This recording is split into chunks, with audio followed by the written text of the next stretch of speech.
Dark Side of the Ring. We are 4 episodes and 3 stories in, and I haven't necessarily published a full review of these, and I think I'm going to start, whether it be at the end of a Backstage Report podcasts or whatever that may be, but the Chris Benoit 2-part story was one of the best I have ever seen in any wrestling documentary history. Chavo Guerrero had a big hand in it. I think he had a producer role.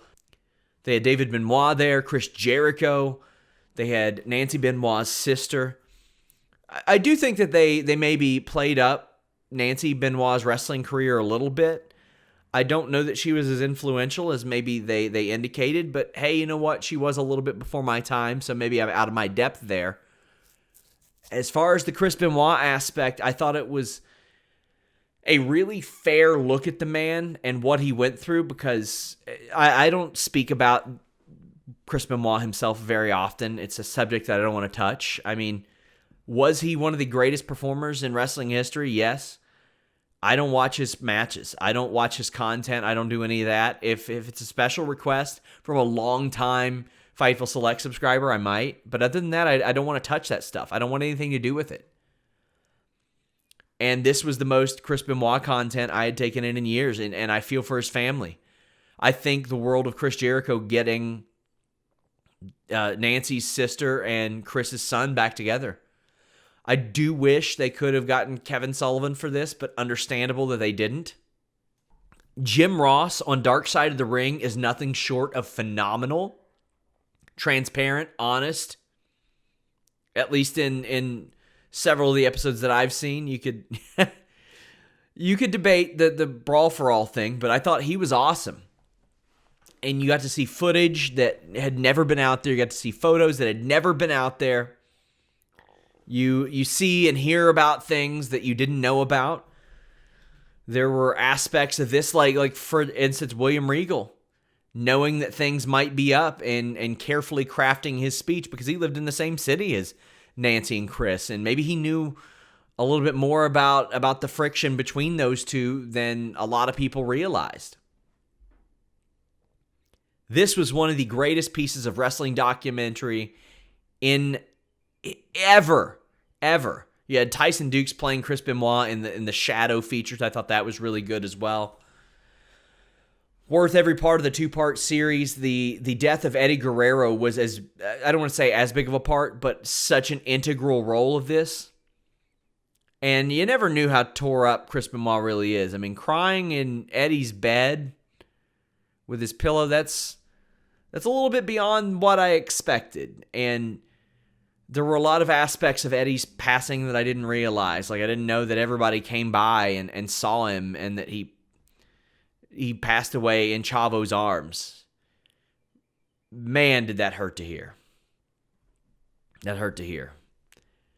The Brawl for All episode, I thought that was fine. I did a long-form feature on this 4 years ago, and outside of the conversations with Bart Gunn, there wasn't anything really new. I had spoken to Vince Russo. I spoke to Jim Ross. I spoke to Bruce Pritchard, Sean Waltman, Dan Severn, Butterbean. I talked to all of those. You can search it on Google. Brawl for Naught, Naught, and then type in Fightful after that because I've done a revisited version. So there wasn't really much new information. I thought that they could have added a little bit more to Dan Severn and Steve Blackman being in there and pulling out than what they did. I thought they nailed it on the head with Godfather, though. When I watched those, when Blackman and Severn were out, I looked at Godfather and I was like, man, he's got the best technique out of anybody. And I'm talking like this wasn't great boxing technique or anything, but it was solid. It was okay. I've seen a lot worse. The one thing I don't like, though, is it seems like once a year, they're turning one of these episodes into Cornette versus Russo, and I don't want that. If I wanted to hear that, I would tune in to a Jim Cornette podcast. I do not need it to be Cornette versus Russo. And I had heard about a month ago that Cornette blew up, and it just, I'm done with it. If I wanted to hear them talk about each other, I would search out the YouTube video because I felt like they dedicated way too much of the Montreal Screwjob to that. way, way, way more than they should have. So for them to go back to that well again for the Brawl for All episode, that was a little bit disappointing for me. It was disappointing for me. I'll probably isolate this clip and put it on YouTube for our YouTube viewers to check out. So if you're enjoying this, check it out. Subscribe to FightfulSelect.com. That's the most direct way to support us. I do reviews of shows. Alex does Sour Graps reviews of Raw and SmackDown. I give you backstage news on the Backstage podcast, about 20, 25 minutes. I do a Q&A show. There's lots of cool stuff there. But New Jack's Dark Side of the Ring. New Jack was the person that got me interested in shoot interviews. Didn't care about him before.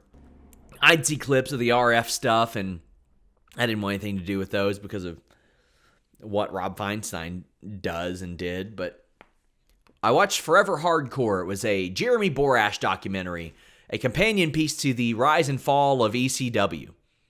And to say that New Jack stole the show would be an understatement. If you watched the bonus features and the actual feature, then this Dark Side of the Ring was not a surprise to you. Outside of his home life early on, it was not a surprise. They covered Gypsy Joe at length. In fact, Dark Side of the Ring conveniently left out the fact that Gypsy Joe was headbutting New Jack in his nose, punching him in the neck, did a whole lot of stuff before New Jack snapped and beat the living shit out of him.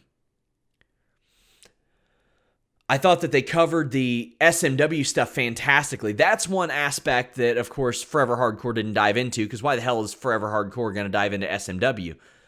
But having Jim Cornette there, having New Jack there to talk about the SMW days was awesome. I feel like Mustafa should have been a bigger part of this, especially since he was on the post show. But then you hear about the Vic Grimes stuff.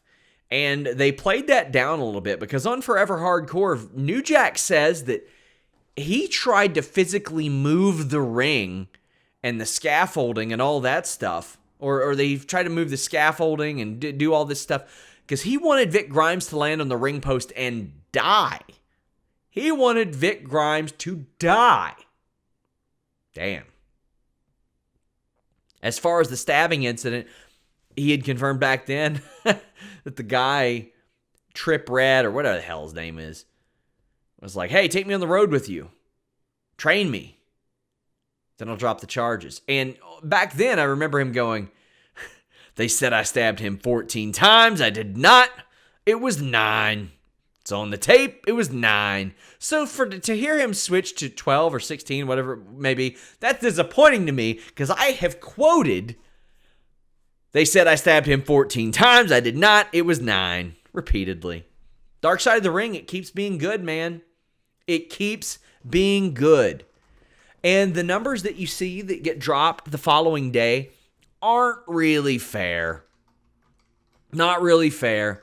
Dark Side of the Ring is heavily viewed. This type of content is just eaten up. Eaten up. The Benoit Part 1 has been viewed 2.7 million times on YouTube alone. The Brawl for All on YouTube, a pirated version, 500,000 times. So that 200,000 that you see there, not necessarily an accurate reflection of the viewership. New Jack, I think it's over 700,000 times third party on YouTube. Well worth a watch. I hope you all enjoyed this SRS Reviews podcast. If you're checking out this clip on YouTube, I also take a very heavy look at Untold, Angle versus HBK, Ethan Page's Body Guy Extravaganza, WWE 24 with Edge, The Undertaker Last Ride, Untold with Rodzilla Runs Wild, Chronicle Drew McIntyre, Being the Elite, and The Comeback, Tegan Knox.